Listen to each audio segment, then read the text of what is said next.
Assalamu alaikum. Today on Nooran Academy, we discuss a blueprint for global halal investment and financial resilience. If you benefit, please support by subscribing and sharing as a sadaqah. Okay, so let's walk through our plan for today. First, we're going to talk about the fragility of local wealth. Then, we'll dive into how Islam views wealth. After that, we'll introduce a really interesting concept called financial hijrah. And finally, we'll pull it all together with a vision for true resilience. All right, let's start with something familiar. For generations, we've had these time-tested ways of preserving wealth in our families. It's wisdom that's been passed down.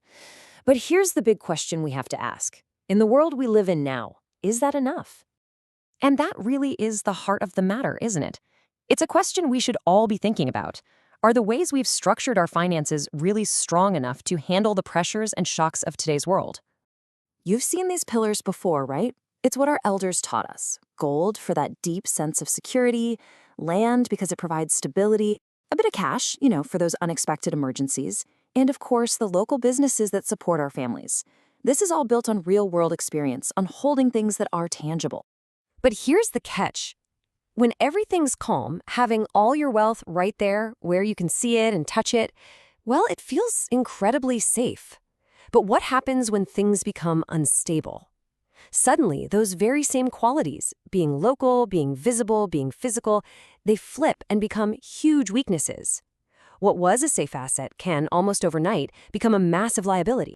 See, the problem is that the risks we're dealing with today, they aren't just local anymore. They're global. We're talking about political instability that can erupt anywhere, economic shocks that ripple across the entire planet, inflation that just quietly eats away at your life savings, and even the very real threat of asset confiscation. These things can affect anyone, no matter where you live. Now, I want to be really clear about something. Talking about this isn't meant to scare anyone. This is not about fear. It's about being responsible. It's about fulfilling our duty as stewards, to protect our families and make sure our communities have a secure foundation for the future. So, with those challenges in mind, how does our tradition guide us? This isn't about throwing out the old wisdom. Not at all. It's about digging into the timeless principles of wealth within Islam and seeing how they apply perfectly to our modern world. Islam gives us such a clear economic blueprint. Our tradition teaches us that wealth isn't meant to be hoarded in a box. When it just sits there idle, it's seen as losing its blessing, its barakah. The real power, the real blessing, comes when that wealth is put to work in halal businesses and enterprises that build up our families and strengthen our communities. And this mandate is just so beautiful and profound. It calls for wealth to circulate, to flow, not to stagnate. It encourages us to own things that are productive, to share in both the risks and the rewards, and to actually participate in the real economy. And that's really the key takeaway here. The solution that we're building towards, it's not some radical new idea that breaks from our past. It's actually the complete opposite. It's about taking that deep, timeless economic wisdom from our tradition and applying it directly to the global challenges we face right now. Okay, so we've laid the groundwork. Now let's talk about the practical solution. What does this actually look like? Well, it's a concept that is grounded in our principles, but is also incredibly pragmatic for the needs of today's Muslim. So at its core, what we're talking about is a global halal investment platform. The idea is pretty simple. To create a secure, legal, and ethical pathway for Muslims wherever they are in the world to diversify their wealth into global assets that are 100% Sharia compliant. We call this powerful idea financial hijrah, and let's be super clear on this. This has nothing to do with people physically moving or leaving their homes, not at all. This is about the strategic migration of risk. It's about moving a portion of your financial exposure to different, more stable environments to protect the wealth you've built for your family and community. So you're probably wondering, how does it actually work? Well, the process is designed to be totally transparent and compliant from start to finish. You start with a secure online account, followed by a fully legal and documented fund transfer.